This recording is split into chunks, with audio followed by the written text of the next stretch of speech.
Nothing like another Big East championship for the UConn women's team, their third consecutive since rejoining the conference. A huge deal, a great celebration. We're going to get into all of the tournament madness, but for now, welcome back to Under Review. I'm Mahn. And I'm Inesta. Let's get into it.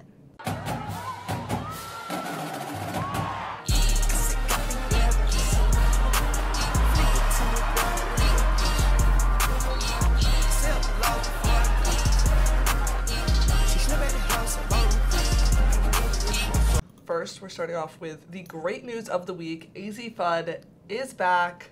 Thank God. I honestly did not see her coming back this soon, but all of a sudden she had her braids in, so we just knew. How'd you feel about AZ's performance and her being back? I think her being back is great. She said in the press conferences that it was her goal to be back for this tournament. I think that was a really good goal of her. And I think it was kind of good that they didn't broadcast that in the media. Some people were like expecting her to come back and expecting her to perform well, which when it comes to her performance, it wasn't the AZ Fudd that we know it so well, but I think that's okay because we have other players like Aaliyah Edwards and Nika Mule who totally outperform themselves, but I think having AZ back is just amazing with the flow of like bench players. But I think if she got, a few more baskets, it would be good. But I think she's getting her rhythm back, and she'll be good to go for the March Madness tournament.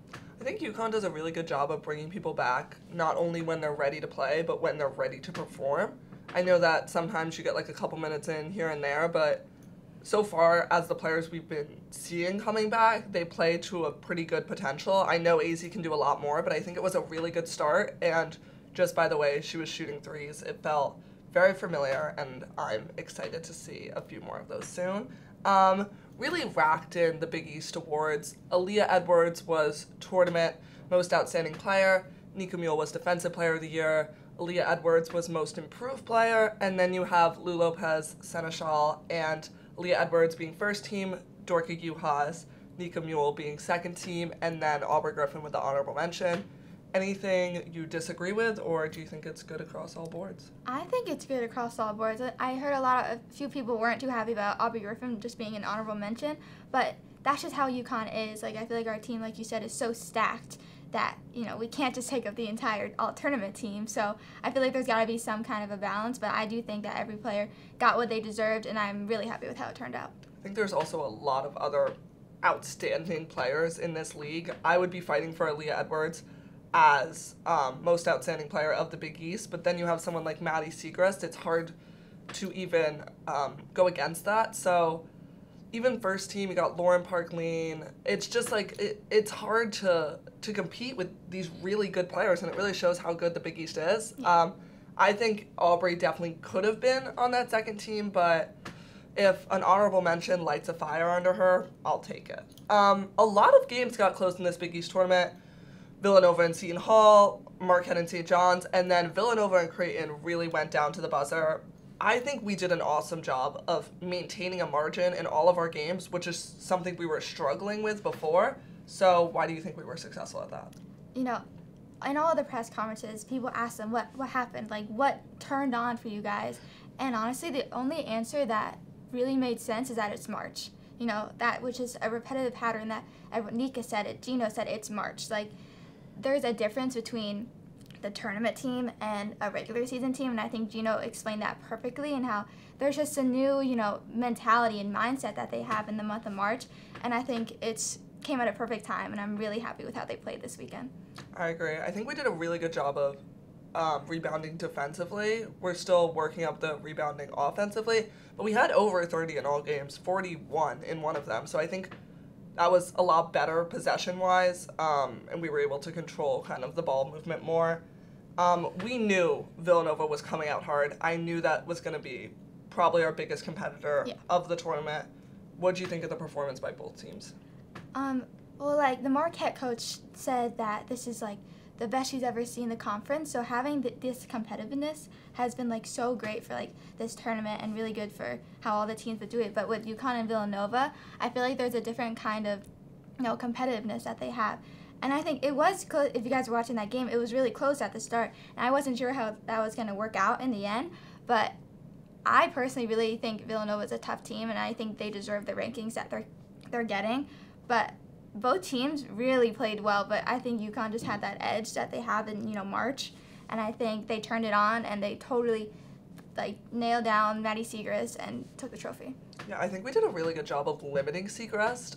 We've done it well in the past game. She had 22 in that game on Monday, and she only had 9 in the first half. Yeah. And then she had 21 in the game we played her before. I think we just defend her really well, and that's all credits to our bigs. But yeah, I definitely knew that they were going to come out hard. And Maddie Siegrist alone, she's about to hit 1,000 points in one singular season. She's at 984, which is insane to even wrap your head around. And they had other players really show up to the occasion. But I'm glad we developed such a margin. And I know it ended with 11, but we were up by 20 for a good amount of time. Yeah. And I think to keep that margin and keep playing hard, I think we did a really good job at. And that meant another year of us being Big East champions. Something that's come again, but we're still grateful for. What does this mean for the team, and what's your main takeaway? Coming into the tournament, personally, I was skeptical. I did not know how it was going to go, especially with teams like Villanova, Marquette, and St. John's, those revenge games. But I think this is a huge step for UConn. People are kind of being like, oh, okay, they can make it to the Final Four again. If they play like this is the best weekend that they played in a very long time, I think. And I think it sets a good, standard for the standard that we have here, and I think it's a great start, punching the ticket to March Madness. And I think this puts people, back in their minds, oh, this is still UConn, AZ's back, Caroline's back, and they're ready to, keep going in March. I think AZ played a huge role in the fact that we're now less of a short bench, but I think that a lot of them just proved their overall dominance. And it was some of their best performances in the recent months. And I think once the tides turned to March, they just knew that they had such short time to turn this around. And I think that Xavier game, as much as it was concerning, that late wake-up call really sets a fire under you. And I think I have a lot more confidence going into the postseason. Not that I didn't think that they could do it. I was just afraid with how quickly we had to turn it around, but they have the potential in them, so they just kind of needed to turn it on and focus. And now, any game can be your last, and I think they're very aware of that. So yeah, I'm just glad we punched our ticket. I'm glad that we know we're playing in March Madness, and I'll be afraid of everything else when that comes. But it's coming quickly as Selection Sunday is right around the corner. Honestly, beyond excited for what's going to play out. Right now, UConn's predicted at a 2 seed in Greenville, but on the other side of Greenville, so not in the South Carolina side of Greenville, meaning that if they won, which is very plausible for them to win a bunch of games, we would face them in the national championship, a little rematch. What do you think about the bracket? Who's going to be there? Who's not? Who's going to be big competition? For a UConn standpoint, I feel like they could go really all the way. Unless South Carolina's on their side of the bracket, I feel like that would be very dangerous for us since we really haven't beat them in a while.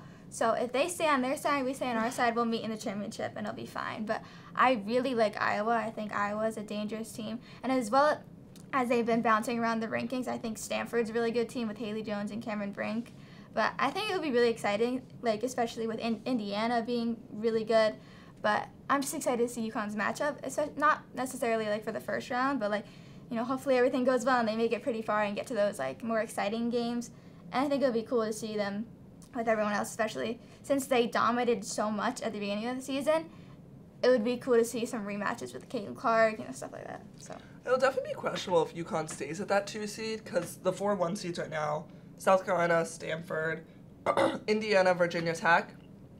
I could see Stanford falling out of a 1 seed. I don't know if that means us replacing them, as well as Indiana, I think, could be replaced by Iowa, except I still would think Indiana might replace Stanford. I have no clue, but I don't mind UConn being a 2 seed at all. If you're in the tournament, you got to play, and anyone could be a national champion. Yeah. But I am really excited to see who we match up with, especially because a lot of people were afraid about UConn being 9 last week. But so many upsets have happened in the past week. Yeah. Tennessee beat LSU. Ohio State beat Indiana.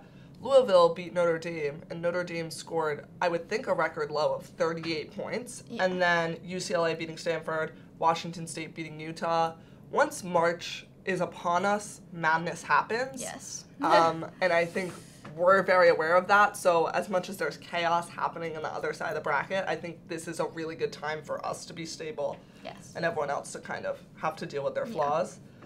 Regardless, I'm excited. Additionally, Villanova right now in the bracket is going to be playing at Villanova, which I think is really cool, as last year was such a big thing for them to get into the tournament, and now they're ranked number 10 in the nation. That's a really big thing for the Big East. Yeah. But I think it's going to be a great tournament, and we are going to cover it all here on UCTV Sports. But make sure to tune in to Selection Sunday this Sunday. It's going to be a good one. Until then, I'm Mahn. And I'm Inesta. Thanks for watching.